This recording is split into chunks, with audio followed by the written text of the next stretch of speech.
This is MC Fireside Chats, a weekly show devoted to the outdoor hospitality industry, hosted by Brian Searl and Cara Csizmadia. You'll hear from special guests that focus on topics to help your business succeed, all backed by Modern Campground, the most innovative news source in the industry.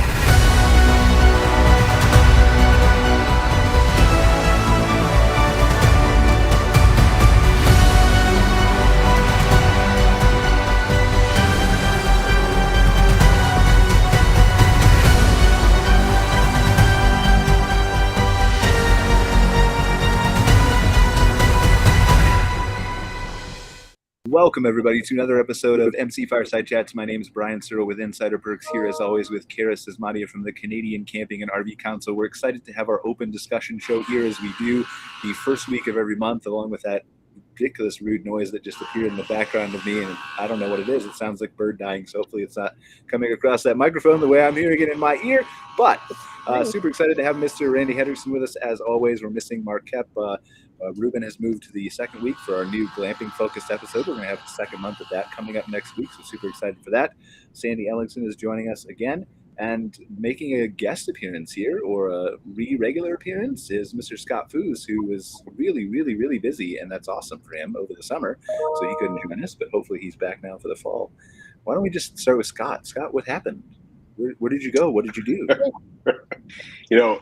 I decided to take 3 months off over the summer, and it was the best time to do it. No, I'm just kidding. We were all hands on deck. We have I think we started the season with 10 or so new properties this year, and first time going through the summer season with those. So we were focused on clients, lots of travel, and I'm glad to be back though. I appreciate you letting me back on after a few months off, and looking forward to sharing and contributing and learning. Yeah, for sure. You'll always have a place here, Scott. Somebody's got to make up the balance between Smart and Randy. I mean, did that come out right? Absolutely. Good balance. Smart and me is what I meant to say, which is really, right. That should definitely be it. Appreciate that. I think I'll just toss it to you guys, as we always do in the opening of the show, and say, is there anything that's come across your desk that you feel is super important that we need to be discussing here, that the industry needs to hear? Oh God, everything's so boring. There's just nothing going on. It's the same old, It's just, where's the roller coaster part of it, right? I mean, every day something's changing. It's unbelievable. There's too much sarcasm on this show. I just want to point that out. Yeah. Of course. You got to know him well to be able to pick that up. I think. Yeah. Oh yeah. Right. No, it's just. I've said it so many times. I'll say it again. But after having been in this biz for so long, I know Scott would absolutely agree as well. You never know from one day to the next what's going to be happening or what's going to hit the news wire. When you start thinking it's maybe getting into some sort of a rhythm of some sort, you realize it's just not going to happen. I mean, literally every day something comes up that says, I didn't see that coming, or how about that, or wow, that's innovative. And, again, not to be too redundant, but I just think the whole industry is going to be seeing so much amazing change in the next 24, 36 months. Far more so than we've seen literally in a couple of decades. I really believe that. I don't think that's hyperbole. Everything is in flux and change, and I think it's all for the better, by the way. Yep. Okay. Well, so we need to expand on that a little bit then, right? Because that's clearly, I think that's probably a bold prediction in the eyes of many campground owners. So you're saying 24 to 36 months, that's a short timetable, obviously, for all of history, more changes than ever, right? It's a bold statement. So what are you talking about, and why should we be paying attention?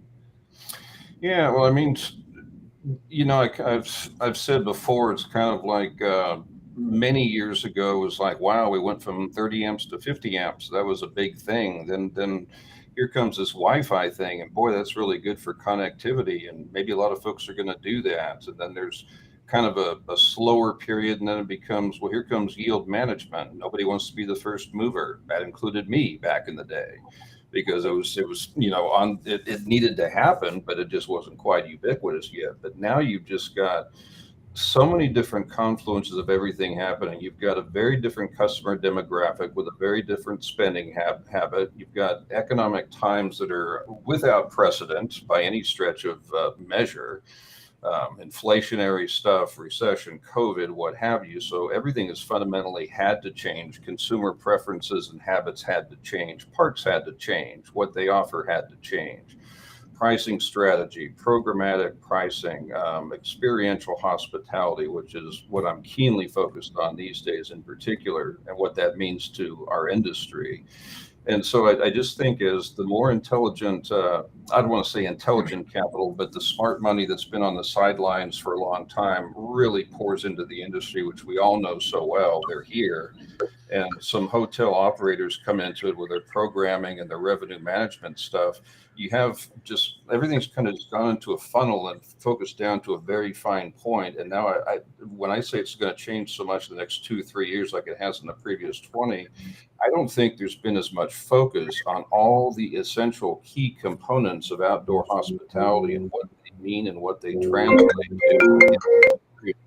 I don't have a precedent for it. And so I don't think it's that bold to say the changes are profound and rapid. Well, but what I'm saying though, and actually before I get into that, there's a couple things I forgot. Number one is Ivar's on the show, which I'm just getting old and totally forgot that he was there. He's been in and out, and his connections have been spotty. He's over in Germany joining us from Camping Dreams Camp Go as always. Ivar, welcome to the show. Appreciate that you're here with us as always again, and feel free to chime in, and we'll certainly talk to you in a little bit about some things that are happening in Europe as well. And then I forgot to mention, as I always technically do, that Fireside Accounting is our sponsor for this episode. So we're super grateful for Lindsay and her team being willing to be a sponsor of the show. So if you need, again, we don't have a video yet, but we can play with them. We're looking forward to having one of those in the future so we can kind of really convey all the awesome things that they can do for your business. But Fireside Accounting is a team that currently only works in the US. We're going to still try to work on them, make them a global force for the entire outdoor hospitality industry. But if you're in the US and you are looking for tax advice, savings, all kinds of things, there's probably no limit to how those kinds of numbers and working with a professional like that can help your business. So make sure you check out Fireside Accounting if you are in need of those kinds of services. So back to what we were talking about with you, Randy, and we're going to talk about experiential hospitality in a second, just because I want to hear your definition, and I'll probably play devil's advocate to that. But with your changes specifically, are we talking about something that is going to force people to adopt it and change, or is this going to be dependent, as many things are, on am I an owner who wants to adopt it? And if not, I'll stay here. Yeah, so I mean, it's a good question. And I know Scott's got a lot more information about what he's seeing from operating many, many properties, and they're monitoring this stuff on a daily basis. And he's going to have I'm sure a lot more content than I, but I think what I'm kind of referring to is there's a lot more attention being paid to what the guest actually wants in their experience when they travel somewhere, for what they're spending. And so not to pigeonhole too much, but it's kind of been an industry where you build a park and you make it clean and nice and you market it and people show up and you treat them well. Nothing wrong with that. But I think there's a lot more attention now being focused necessarily on what does the guest want when they get there? What is the experience that we're providing? How do we make it worth the money they're spending? If there's fewer people traveling for a number of reasons we can talk about, but they're spending more, meaning average daily rate is holding, which is true in the industry, they have to have value in excess of what they're spending for it. So I think as owner and operator, paying a lot more attention to what do my guests actually want to see than making sure I'm providing it. I think that's not only forward thinking, it's also probably economic survival, because people don't just want to park and stay for the night. They want to experience something broader than just accommodation. They want to be a part of something, and people and culture, local things and whatnot. That is a consumer driven behavior that the owners of the businesses have to be open to, receptive to, and plan for. So let me, though, play devil's advocate here, right? Do we need, and Scott, I want to hear your opinions on what he talked about in a second, especially for the time crunch and the changes and all those kinds of things. And obviously, Terry had the ring with experiential hospitality. Anyone else can, too, as well. Just playing devil's advocate, not saying that I believe this position, right? But picking apart your theory. Doesn't need a word, though. Because here's how I look at it, right? Like there have always been different types of hotels and resorts. Some have been the cookie cutter, same experience like you're talking about with campgrounds. They come in, they get an experience, they maybe smile at the desk, and they get a good review and they leave. And then there have been the Sandals and the Secrets and the all-inclusive places who have focused on the service and, you know, the butlers and the waiters and the all, you know, making sure that the experience is way up here versus wherever. Mm-hmm. And so they're still called, though, resorts and hotels. They're not called experiential resorts. So I agree with you that that is the direction, and I think most people here would, that is higher from a profit standpoint and is clearly the direction that a segment of guests, and a large segment, is probably trending. And I think the numbers will back that up, that you guys can share with us in a second. But do we need a separate track for this thing? No, because they're two halves of the same coin. And this is just my personal feeling. Outdoor hospitality is experiential hospitality if you embrace the experiential component of it.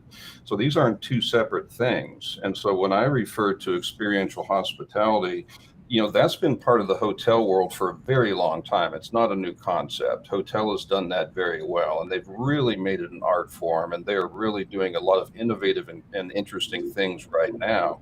So I think when I'm talking about experiential hospitality, I'm talking about the existing outdoor hospitality asset class, but taking some of those best practices, programmatic pricing, wrapping more experiences, selling the zip code, as we've talked about before. I think that's when experiential hospitality, as it's been in a hotel, marries very well to outdoor hospitality. So one does not replace the other. It merely augments what's already here. Well, and, Okay. and Randy, when you're talking about experiential, really the crux of that goes back to who is your customer. And that's the most exactly important thing for the park, is that park has to know their customer. And so if they are a specific type of park catering to a specific customer, and then they want to change to a different customer type, that tells them what they need to do in their park to be able to reach those customers. Because, you know, it's kind of funny. I'm thinking we're reinventing all this new language around this outdoor hospitality industry, because you can't just say camping now and really mean, that's not an all-encompassing word anymore. I'm going camping. People used to go camping and it wasn't their vacation. They just went camping, right? Mm-hmm. Now, does camping mean I'm going to this big resort where everything is done for me, right? And I'm at this high-end RV park, or does camping mean I'm camping out in the woods somewhere with my family on BLM land, right? It's the term goes from one end to the other, and you almost have to redefine the language you're using.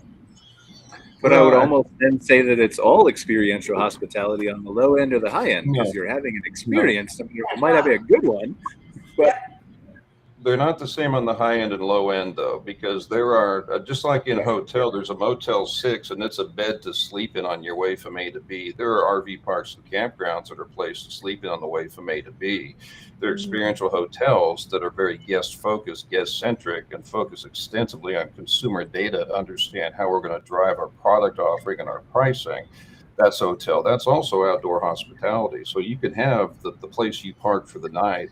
Experiential hospitality doesn't translate to all scales within outdoor hospitality. There are roadside places to park, and that's what they are, and they do it great, and there's a room for that.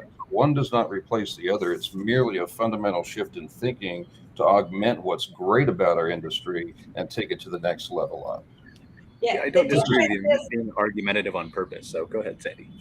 I was just going to say the difference is that nobody chooses the Motel 6 for the experience. Never. They choose it for the rate. But a lot of people choose boondocking in a tent on BLM land for the experience, because that's what they're looking for, and it has absolutely nothing to do with the dollars.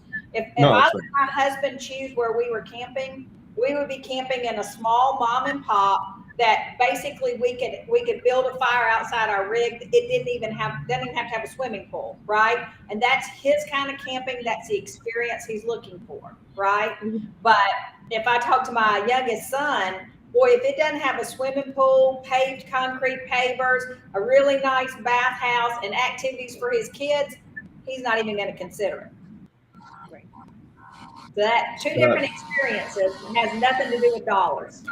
Well, and I think that's what it comes down to, is it's completely consumer driven. It's, you know, what does the consumer want? The consumer that wants that small mom and pop camping experience is going to choose that park. And I think that's the beauty of this, is it does give us the ability to give our campgrounds the ability to really find their niche and their thing, and figure out the kind of the best suited solutions for them, whether that's because of their location and their zip code, like Randy always talks about, or if they want to really build that resort experience. And I think in mine, it's there's room for lots of us, lots of the experiences, many experiences at the table. It diversifies the experience in that in itself, where now as a camper, I can choose one weekend to go camp in the provincial park on public lands, and then the following weekend or next month, I can go to the resort with the pool and the activities and all of those things. And I think that's really, from a consumer perspective, really, really valuable to have that choice. Well, I think that's it. Just one last thing, and I promise to shut up. I think when I'm thinking experiential hospitality, it's the mindset of the owner who proactively programs their offerings because of what the end user is going to want and experience. And that's kind of the way that rolls. That translates into a business model just by being very focused on the guest. And that's really loud, whatever that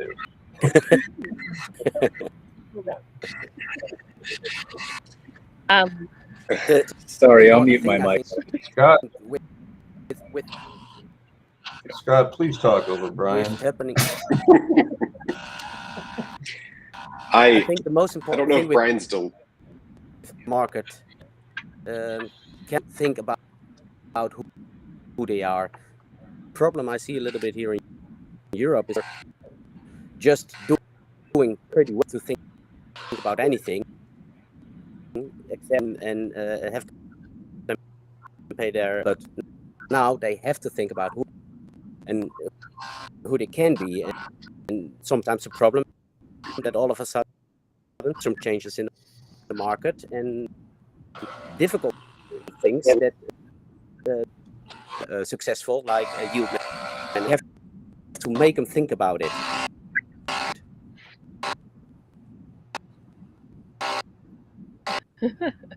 Yes, We're having tech issues. yeah.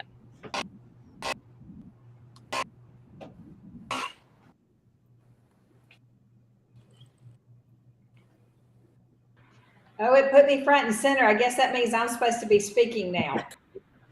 As everybody's speaking, one of the things I hadn't thought about before is I wonder how the demographic has changed among all of the campers. Like, what percentage of campers now are really looking for the resort type camping versus the, like state park type camping and all of that. I wonder, because that then tells you what your market is that you're trying to capture. And I would think that we probably are seeing a larger number. It might not be the biggest, but it's larger and growing, of some of those COVID campers and the younger campers who are looking for that true resort experience, because they're all about convenience.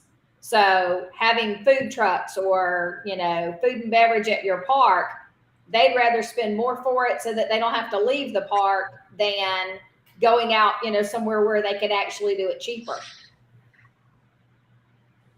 Yeah, these are. I've just been sitting back and listening, because you guys, I think, are all hitting on really great points that I agree with. And I think, Sandy, you brought up a really great point earlier, in that we really have to understand as operators who our guest demographic is. And one of the things that we've seen in working with clients, and majority of our new clients coming in are new development clients. They're contacting us before they even put a shovel in the ground, and the first thing we say is, do you know who your guest is? And, well, yeah, RVers, or some baby boomers, maybe some millennials, but there are so many subsets of the guest profile within those big buckets that we really have to drill in and understand. Does this guest that's coming to this property, do they want more of a self-led experience? Do they want to be able to come on site? Yes, we have great amenities. Yes, they're clean and they're innovative, but they may not just be wanting to do those things. The thing that's more important to those guests that are looking for self-led amenities is the ability to take some activity guides that have been curated by the office team and the on-site team, where we've gone and we've done the hikes, we've rafted the rivers, we've ate at all the restaurants, and we kind of put together like half-day guides. Like, hey, if you're looking for something to do for half a day and you're water-oriented, go do this. And it could be off-site, to Randy's point, kind of selling the zip code. I think that at the end of the day, for me, the industry, the RV industry is unique in that if you compare it to the hotel industry, from what I know, I don't profess to be somebody that's from the hotel industry, but the hotel motel industry back in the 60s and 70s were all mom and pops, right? There were roadside motels. We started to see through that period of 80s into 90s, and certainly into the last 20, 25 years, branding of hotels and everything became very sterile. Everybody got really bored with the experience. And so the indoor hotel hospitality world, I think, is making such a big push to more of a boutique experiential side, because they came from such a place in the last 20, 30 years of staleness. For the most part, you could be in a Fairfield Inn anywhere and it doesn't matter. Like it's consistent, but it's not what the younger generations of millennial and Gen Zers today that want to spend their money on experiencing the property or the local community, and not just on a really nice room or on a really nice swimming pool. So our industry is unique in that we haven't, there certainly has been a lot in the last couple of years, but there hasn't been this massive branding that's taken place for the majority of our industry. And so we are kind of starting at a place of, we're boutique and individual and kind of different and weird just by nature of what we are. And I think it's easier to refine that than it is to develop entirely new concepts, like I think a hotel is having to do. So experiential or boutique doesn't have to fit all properties in our industry for all properties to survive. There's a time and a place for each property type. But I think that those that are in unique geographic areas that have unique physical offerings on site, like natural physical amenities, and those that put thought into amenities, like water parks and things that appeal to that guest demographic that they've identified for their property, will stand to do well through this push and this evolution that's going to be coming and has already started. Yeah, I couldn't agree more, Scott. With all said, it's I love analogies, right? It's like I can almost imagine, as I'm trying to think this through in my own head, if I've got a small park in Texas, right, and it's in Bandera, Texas, and it's on the river, and it's got really cool things about it. So if I stand in that park and I look out at the river and I look at the sights and I look at the downtown and what have you like that, I've got a cool place for people to stay. So if I start thinking, wait a minute, if I'm coming to Bandera as a consumer, this for me is the fundamental shift to experiential mindset. Is if I'm going to come to Bandera, I'm going to probably Google things to do in Bandera. So as a business owner, if I do that and Google things to do in Bandera and I see what comes up first, that's also going to come up first in a consumer search at home. So if I can find those businesses and align with them and say, hey, people are Googling you and they want to stay with me, what can we do together? All of a sudden, I've moved from having a place for people to stay to an experiential thinking. I'm thinking about what my guest wants to find when they get there. They want that, I think to your point, Scott, they kind of want that curated experience, that roster of things to do, that zip code type of thing, the restaurants the staff is eating at. They want to be kind of by nature at the check-in process, not merely collecting funds for the night, but being that concierge. There's great places. Where do you want to eat? What sounds good to you? Here's a great place to do. That's what I want as a consumer. So when the business owner thinks as the consumer and says, what are they looking for when they find me? I better sell some of that to them as well. That is just a change of thinking, but now you're thinking more experiential than accommodation, right? Well, and I don't. I Ways actually. of thinking. And sorry, everybody, for my noise in the background. Go ahead, Ivar, please. Sorry.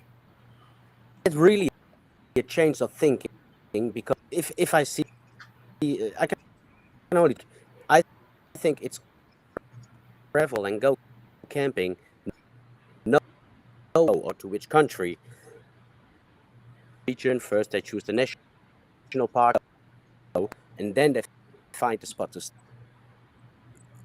Most of the You're time, a little bit choppy, Ivar. We're picking up some of what you're saying, but sorry. okay, I don't know if it might be me.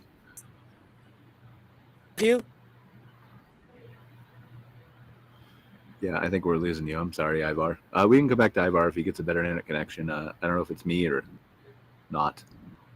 But sorry for my mic noise issues in the background, and then my laptop was overheating and totally freezing, so I couldn't mute myself. So I think I have everything fixed now. It was all kind of a convoluted thing. But to your point, though, Randy, about experiential hospitality, more specifically what we were just saying a couple minutes ago, like I don't think I disagree with you and never have. It's always been about the guest experience and the convenience that you can provide to them. Always, throughout history, people will always go somewhere where it's more convenient. Always.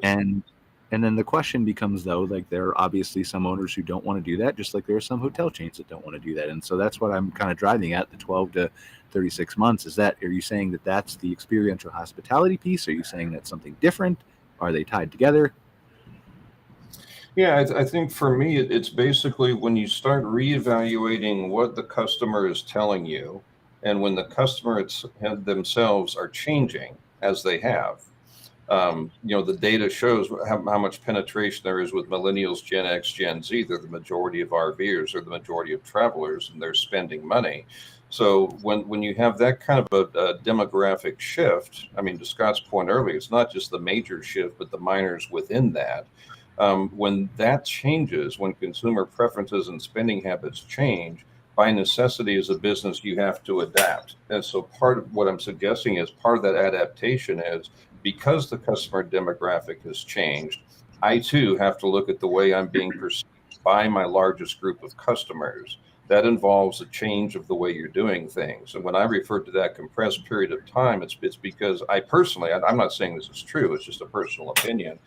I think that the fundamentals at play have never been so fluid and massive and paradigm shifting. I hate to say the word paradigm shift, but it works here.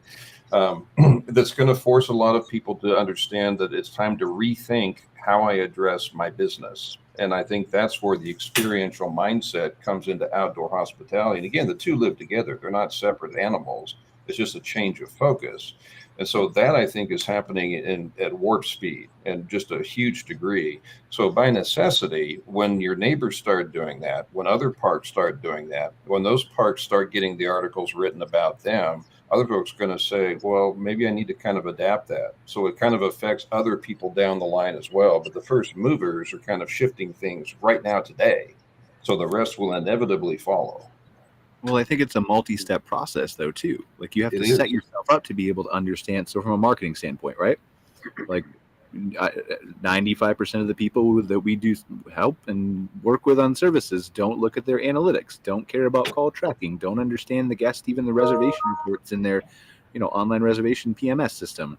And so setting yourself up to collect that data in advance then allows you when you decide to make that shift to have a historical, this is what they're looking for, this is what they're doing, this is where they're coming from, this is what they want to do, this is what they're asking my front desk staff, CRMs and customer profiles and all that kind of stuff. Well, and this is the kind of stuff, I'm going to throw Scott under the bus here just one more time, but I don't know of anybody who monitors this stuff closer than Scott does with his team. I mean, Scott, I don't want to speak for you, but you guys are always in touch with who your guest is and what they want and to your point earlier. I mean, you're already doing this stuff. You've been doing this stuff for years. You've been doing experiential practices within an outdoor hospitality asset class by understanding consumer spending habits, the drives, the dynamics, and making sure you speak to that, right? I mean, again, I don't want to speak for you, but you've been doing that forever. Well, I appreciate that. I don't know about forever, but we we've had one of our managed properties up in Oregon on the coast has been a really interesting test kitchen for us, and was really the catalyst for us to kind of dive further into what experiential means. We, by nature of how the whole deal kind of came together with and the partners that we were working on with that property, for the first time we had worked with a creative ad agency that came in and did a deep dive into the guest demographic and the guest profile, and really walked through the entire process of how we're answering the phones and how that greeting is when you come in the door. Not just make sure you smile. We all know that you need to smile when you're on the phone, and smile when you see a guest. But do guests want to come in? Like, is that a thing anymore? Would they rather just be able to go to their site and know that they can order something from the store from their phone, or come up to the store for happy hour later? I mean, so we've learned a lot in the last few years, and it's been interesting to kind of pilot some of those things. And we at Horizon, we manage a wide variety, almost any type of property you can think of in outdoor hospitality. We're managing, and the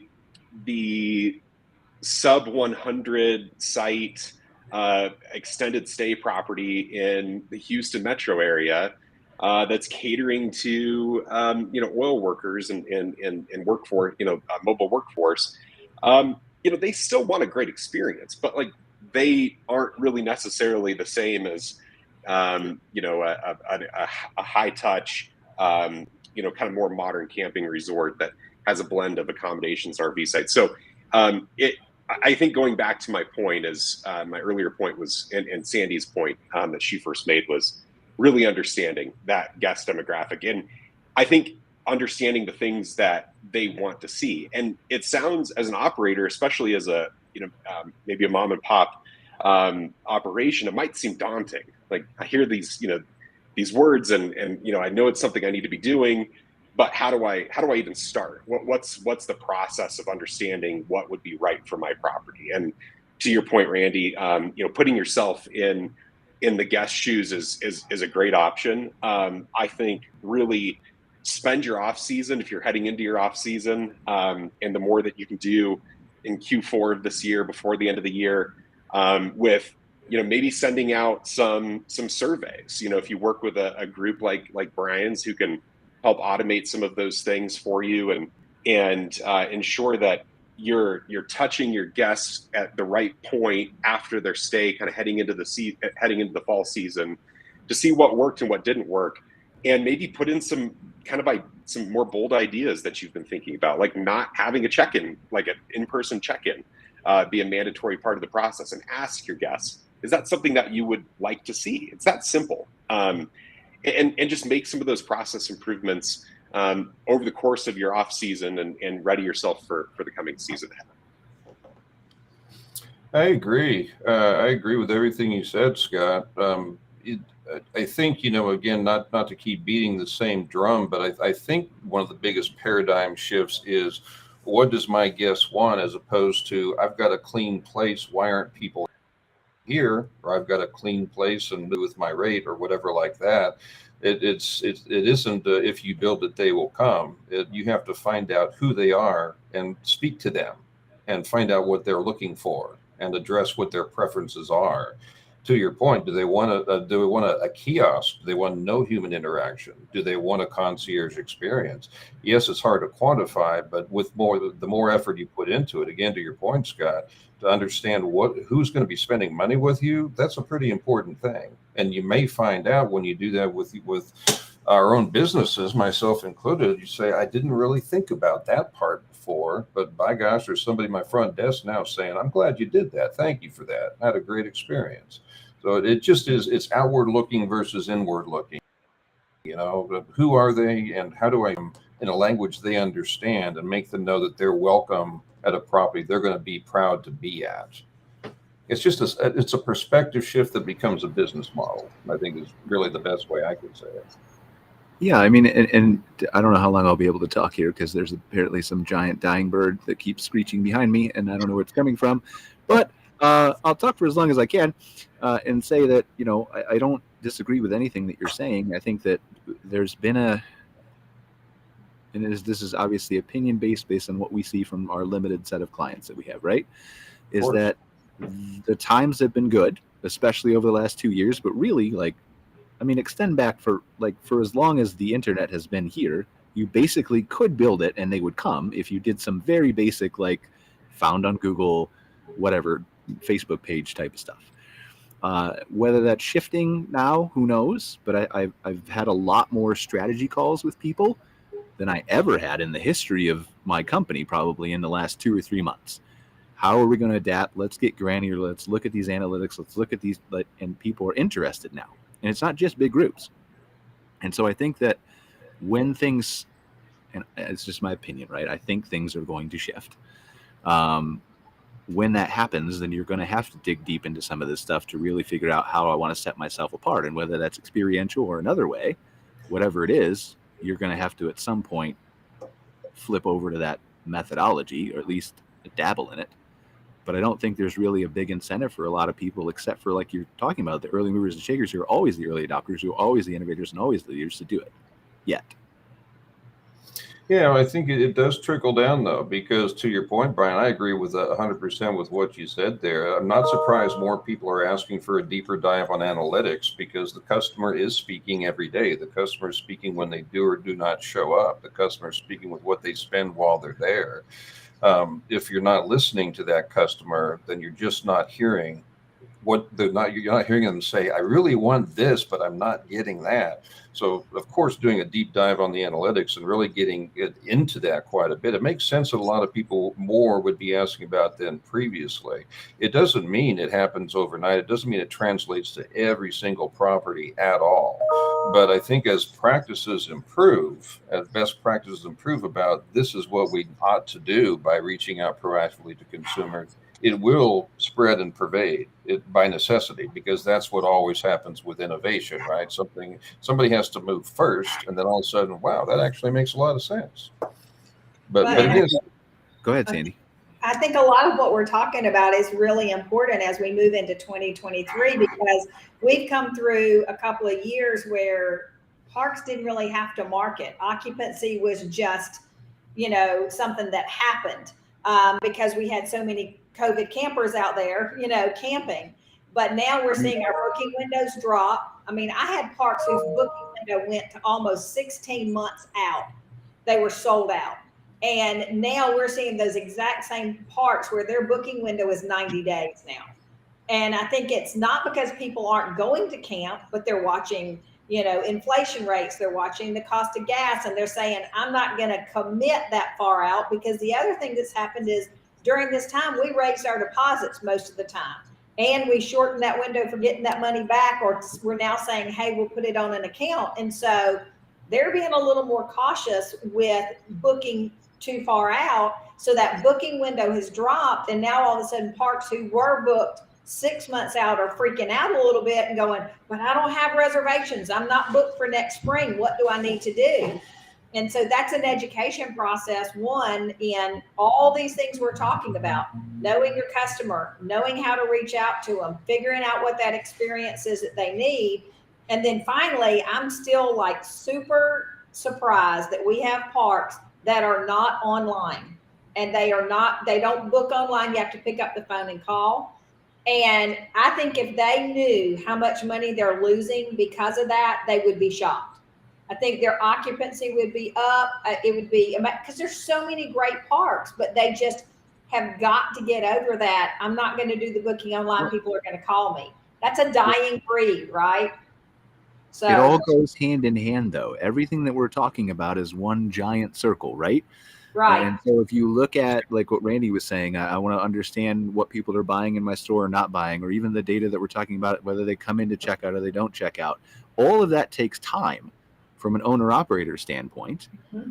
And that's time that let's be honest, a lot of these husband and wife teams or 4 or 5 people teams don't have time to do, And if they maybe they do, they need to hire. They're not going to hire a full-time marketing person and a 3-person, right, or an analytics person or a data person or whatever. So they need to understand how to collect that data in a more efficient way and then analyze it in a more efficient way. But then I would say that, to your point too, this historical trend of the 2 years being full, I'm seeing a lot of people calling me asking for that advice, as I said, but it's mostly people who've only been open 2 or 3 years. I think that we've built it and you would come for like 10, 12, 14, 16 years. And those people who have run campgrounds for that long still they're not seeing a difference because they're up over 2019 still. Well, and it's interesting. I mean, this may sound a little bit convoluted and weird, but I'm pretty well used to saying those kind of things, right? But if someone's just been the last 2 or 3 years, and again, I'll defer to Scott on this, but in 20, you had the mass exodus from COVID. In 21, you had the unprecedented revival and everybody was camping again and, upward rates and upward occupancy and everything. And then in 22, it's kind of like, well, the occupancy dipped, but the rate kind of held. And so if you've been in this like a couple of years, your first thing you're saying is, why exactly did I do this again?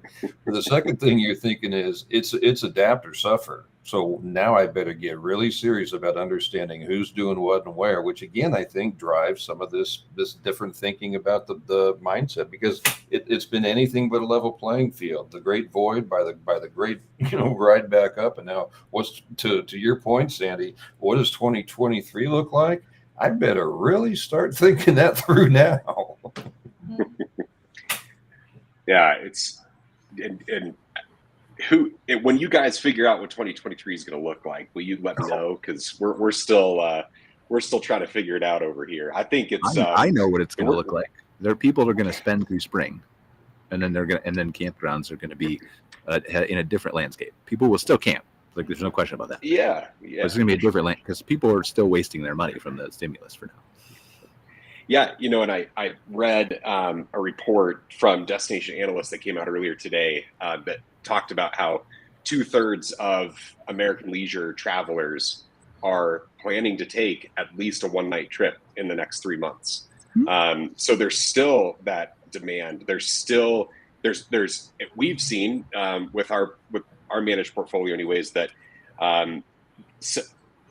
July was great. It picked up. Q2 was kind of hit or miss, but July picked up, and then September has really year over year our occupancy is matching last year at most of our destination focused properties. And I think that we're expected to see that continue into October and November. The booking windows, to Sandy's point, have compressed so much. We're getting higher quality reservations because we've done the same thing. Well, I mean, we've required upfront payment for the last couple of years, but we've tightened the deposit or the cancellation windows. And so the number of reservations that are coming through, we can count on them more. Our cancellation rate is way down from where it was last year as well. So I think all that to say, I mean, we're certainly optimistic about 2023, but if you're just coming into the industry and you don't have that operating history or knowledge, or deeper analytics and data for a property that you might have acquired that was open pre-2020, it's certainly probably a little unnerving. And so I think focusing on, the minimum that you should be focusing on, in my opinion, is really managing your expenses right now and putting in process improvements to the extent that you can be more efficient with labor and works, your scheduled hours, and understanding what level of guest services and activity spend really makes a lot of sense with what you did this year versus maybe what you can cut back on or spend differently and more effectively for next year. Focus on the part that you can control a little bit more at this point, and prepare to have a summer like you had this year in terms of occupancy. Well, again, now that needs to be qualified by saying, Scott, you do a lot of things right on a holistic level with all your team from a marketing standpoint and everything else, right? That not everybody is able to or willing to or can do or maybe even understands how to do. And so I think there's that needs to be said first, right? Not everybody has how many people is it now? 25, 30? A lot. Somewhere in there. But not everybody has that at their disposal, right? And so there are things that you need. And we talk a lot about this team, and Randy and I have gone back and forth about this before many times, that your team is not just your in-house team, but you need to kind of understand that there's a direction that you can take this, right? And how do I take it? How do I adapt? How do I change? How do I prepare myself? And I think there's in my mind, a stunning lack of educational resources in this industry that are being focused, and qualifying that by saying there are some good education, but qualifying that by saying that are adapting to the current things that need to be understood instead, versus just the always, how do I take good photos, and how do I do dynamic pricing, and how do I set up Wi-Fi, and why do I need it? And nobody's really adapting. And I think there's a void there that would be awesome if we could fill, to say, like, on this show, here's where we think you should go. We think you should do this and do that and do this, but then here's how to do it. Because I think there's that gap. You know what's really interesting about that, Brian? I completely agree. What's interesting is you could almost go in a time machine and have that same conversation in 1980, 1990, 2000, 2010, because there's always the few that are really doing something different, and a lot either can't or afford to innovate with, right? That's true of every cycle that's ever been in any business. You know, not everybody can do what the folks with the deeper pockets have the ability to do, and hire a bunch of people to do it and all that. So that's the same. But to your point, and I think it's a really incredibly good point, is if this is, I'm not saying it is, but if this is kind of where the industry is moving towards, this sort of more experiential kind of thinking, then it is incumbent upon some education processes to try to help level the playing field by at least making the information known, or the best practices known. I think that's what I heard you saying, basically educational outlets to help more people try to understand new thinking. Right, because I think it's different now. Like, you're right about the cycles, but I think technology has changed the game. I don't think you need to hire 20 people anymore. No offense, Scott. Like, you might need it with all your properties, right? But I don't think you need to hire 20 people anymore to catch up with the big boys. I think that technology has leveled that playing field in a way where your PMS is saving you time, where live chat can save you phone calls and staff, where marketing and automation and tools and reports and emails can save you all kinds of things. And so that's kind of leveled the playing field. So I think the bigger question now, and there will always be a gap to be clear, like, it'll never be even. But I think the bigger question now is am I, as an operator, willing to learn, willing to adapt, if the educational resource was available? I don't think there's a choice. It's unfortunate, but maybe it should be. I don't know. Randy, the choice is see you next month. The choice is either maintain what you've been doing, or at least drip feed yourself enough to start chipping away and learning stuff, because you're not going to stop the momentum in place. There's nothing you can do about that. The world is moving that way. And so it really is either stay where I am or get over the fear of new thinking, new technology, and what have you like that, and start gradually phasing it in. It doesn't mean you have to be an IT expert overnight, but it does mean you got to pay attention to technology, because there again, Brian, to your point, I completely agree. Tech is a huge part of where this is going, has been going, and needs to go. Well, and so much of the technology that a park needs today is free. Either, it used to be everybody had to pay for a property management software, and you paid per month or per unit or per location. Now there's a lot of the softwares that are out there that are amazing software, and they're absolutely free. The guest is the one that's paying for that software, because there's a small booking fee for online reservations. So it's costing the park nothing. So financially, there's no excuse not to. And then a lot of them have a lot of this education built in, because they're doing the analysis through their reports and showing you what you need to see. Hey, look at the little line. It's going up. That's good.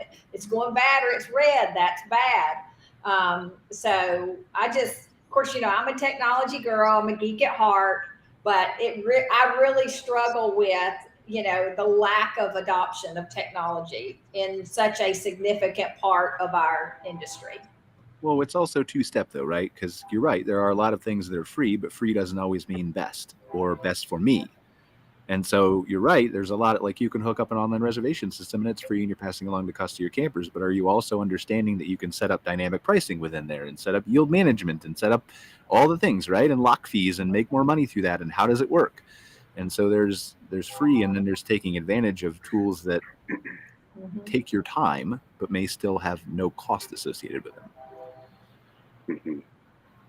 Agreed. Yeah. And, you know, I think we use currently 3 different PMSs, and one is paid for kind of directly by the guest, if you will, to Sandy's kind of example. And the other 2, we monetize the functionality of the systems to ensure that the cost of the system is totally covered through booking fees and things that have become customary, and site lock fees and that sort of thing. So to your point, don't be worried about the spend. Don't go for the free option just because it's free. Go for the best option that's going to provide the most automation for your business, and figure out how to drive revenue from it to cover the cost.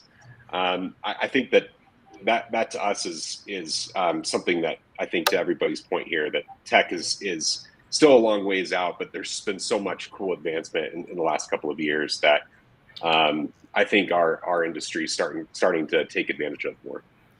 Well, you mean tech's a long way out from industry adoption. Is that what you mean? Or yeah, right. Yeah, exactly. Okay. Yeah. I mean, because it's there. Yeah. Yeah. So yeah. I just wanted to, but yeah, I mean, yeah. It's a tough thing. Like, and I think part of the lack of adoption and willingness, like, it's always a human behavior, right? Everybody is resistant to change in some form or fashion. I might be the geek who adopts technology like that, but everything, like 4 or 5 other 12 things, and no, don't touch me. I like the way it is, right? And so we all have that. But I think there's also a less of a push to change when times are good, and you have no reason to adapt either. And so I think that, again, I'm not saying the camping industry is in danger in 2023, but I think it's going to shift. And if you're not ready for that shift to target experiential or not experiential, or older people or younger people or local people versus national people, or on and on and on and on and on, then you might suffer. Bingo, Brian. Bingo. And, that's it. I think, because if you look at who entered the industry over the last couple of years from different travel segments that are first-time campers, those COVID campers, they probably are quite a bit underwhelmed with the status and the opportunities within the industry to stay at. And they're like, oh, we can be outside and we can enjoy nature and get close to our national parks, wherever our destinations are. But they're used to a certain level that's been a certain level of service and experience that's been in that indoor industry. So they're to keep those campers, to help keep that demographic. I think you have to innovate for 2023. And I think we saw that this year. I think people are, they're testing the waters, going back into their flights and their traditional resort stays. But what they do next year will be really telling, I think, for our industry. Yeah, and to be clear, we talk a lot about innovation, about innovating the experience, right? But it's also innovating your thinking and how you approach things too. It starts with thinking. Yeah, I think it all starts with thinking.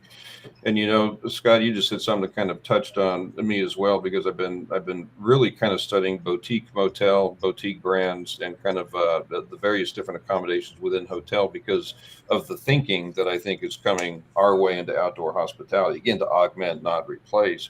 And I can imagine a scenario where somebody just stated a really cool little boutique motel, and on their app, they said, yeah, I'd like an extra housekeeping turn, and yeah, I would like to go ahead and order this. And they're used to doing the app thing. Then they go to a really cool little boutique campground, and they're saying, well, where's my app? I mean, I have to go up to the front desk and ask them for this. So the technology is going to, because hotel is investing in outdoor hospitality, hotel thinking is going to be coming as well. And that's my only cautionary tale. It's coming. It's already happening now.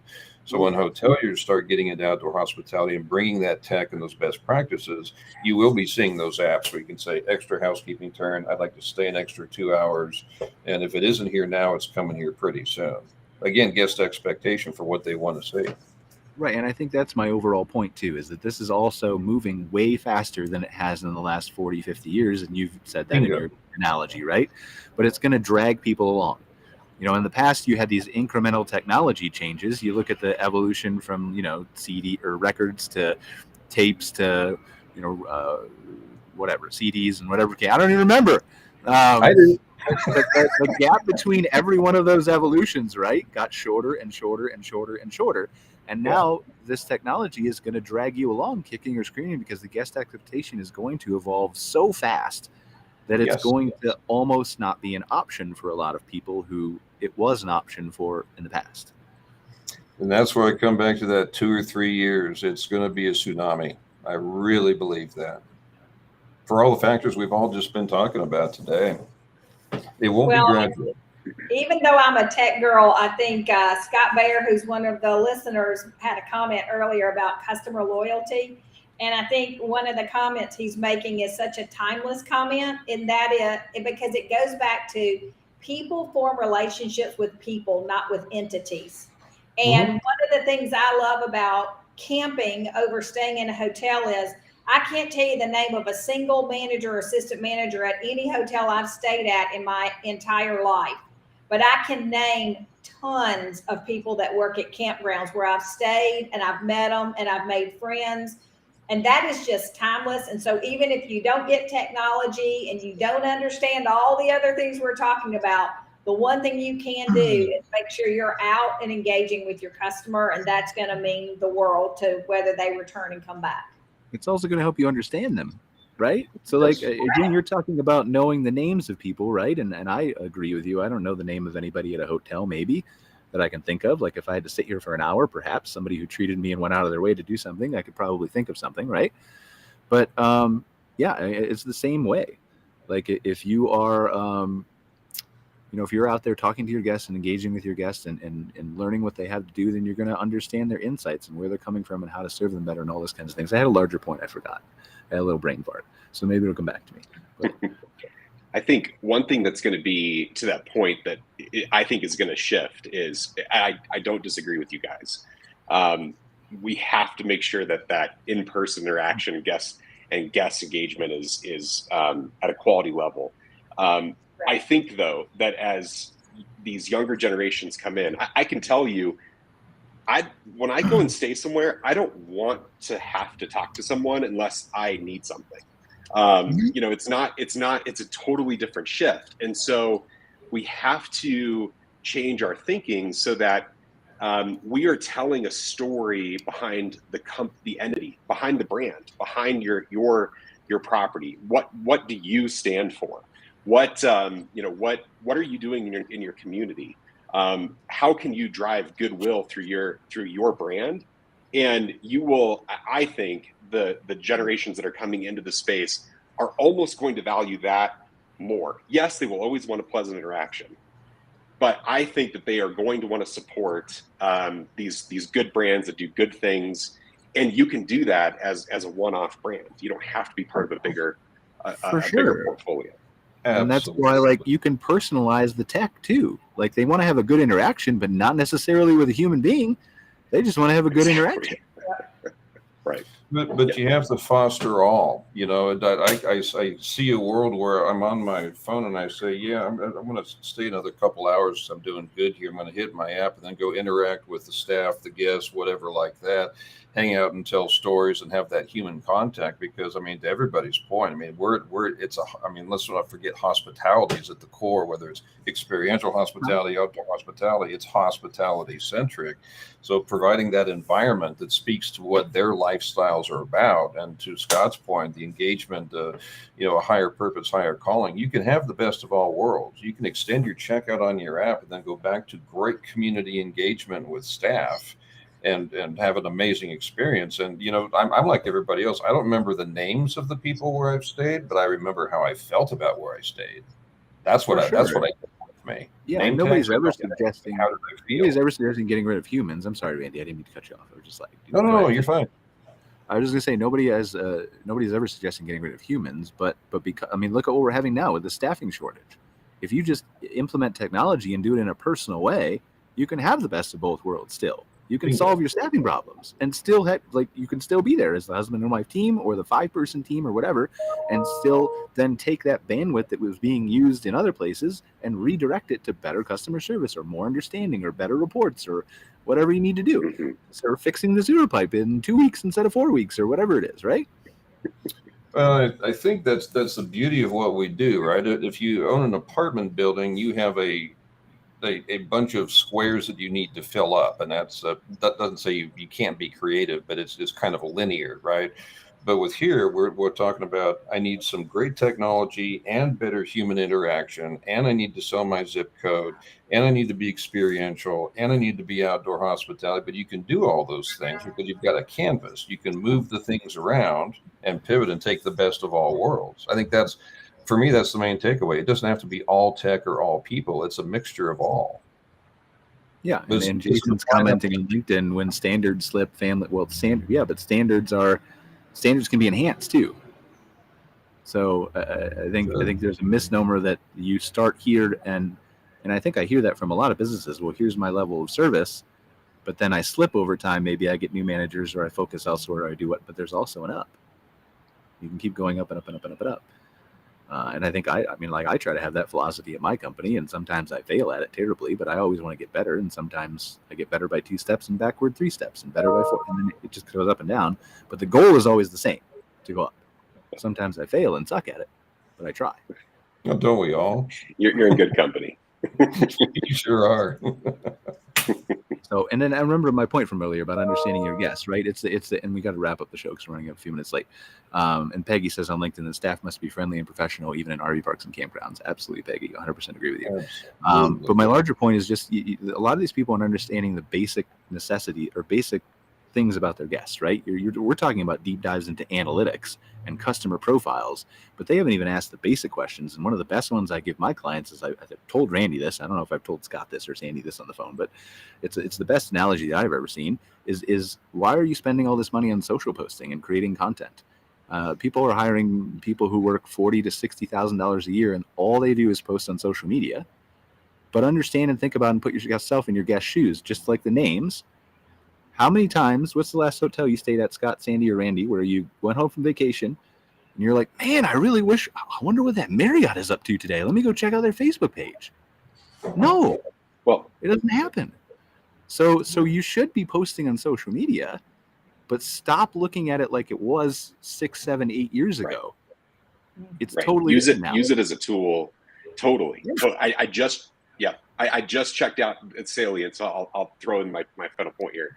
I just checked out this morning from there's a boutique motel in Salida, Colorado called Amigo Motor Lodge, and I absolutely checked out and went to go follow on social media, and they're counting on that. They're not spending in other traditional marketing ways, but there's ways to do it right. But to your point, Brian, don't post just to post. Have a purpose. Well, yes, but also I don't think there's a need anymore to spend unless you're creating high level content. And I know we're over, so if anybody needs to jump out, that's fine. But creating the type of content where you go out and you're staging shots and focusing on storytelling, and this person that you have on your team is spending 30 to 40 hours a week creating. It's a waste of time. Unless you're doing it really, really well. Like we had this conversation with a client about TikTok. Do I need a TikTok account? Right. Well, yes, you need an account because 40% of young adults are using Instagram and TikTok to search for local businesses now. So you 100% need an account. And that's a Google stat. It's really a shock to me when I saw it. But Google came out and said that. They're feeling threatened. But what you don't need is to create content regularly for TikTok because nobody wants to see what you're talking about. They don't want to be sold a campground. Now, if you have an awesome manager who's super personal and can dance around and do all kinds of fun things and do that 3 to 5 times a week, absolutely post on TikTok. But 99% of people don't have that. So what you need to be able to be is just discoverable. Yeah, agreed. You've got to. You're spending dollars to direct people often to these social profiles, and you've got to have some sort of presence there, right? But the ideal in our world, anyways, is having more guest-driven content around your handle, so that it's more authentic. Guests can put themselves in their shoes with how they see other guests experiencing your property. Not necessarily the canned posts, for sure. Totally agree. Right, but those posts need to be told on your website first. Sure. Yep. Then disseminated to social, because social is not what it used to be, and it's switching totally to content discovery. Yeah. And so your branding of your property and your information needs to be on social, but it needs to be done from this is my website first, because this is, or whatever your first perspective is, right? But you don't need to rent an audience, as I think you're saying too.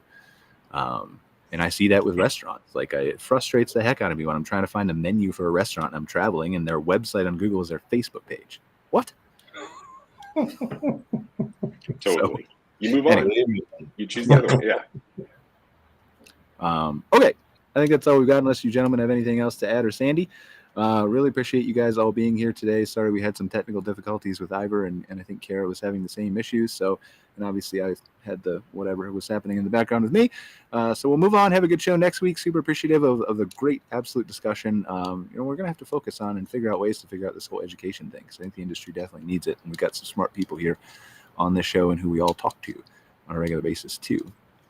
And it seems to be a problem that we can probably help the industry solve now or in the future. So really appreciate you guys watching another episode of MC Fireside Chats. I'm Brian Searl with Insider Perks. As always, thanks again, Scott, Randy, Sandy. Randy and Sandy actually rhyme. I just realized that for the first time. We should start introducing you guys like that. Next week is our glamping focused show. Ruben and I will be having some regular recurring guests and some people on to talk about the glamping show and other things like that. So join us then. And until then, take care, guys. See you later. Bye. Thanks all. Thanks for watching this episode of MC Fireside Chats, hosted by Brian Searl and Cara Csizmadia. Have a suggestion for a future show, or want to see your campground or company as part of an episode? Email us at hello@moderncampground.com. Join us next week for another episode. And don't miss the latest outdoor hospitality news and commentary from around the world at moderncampground.com.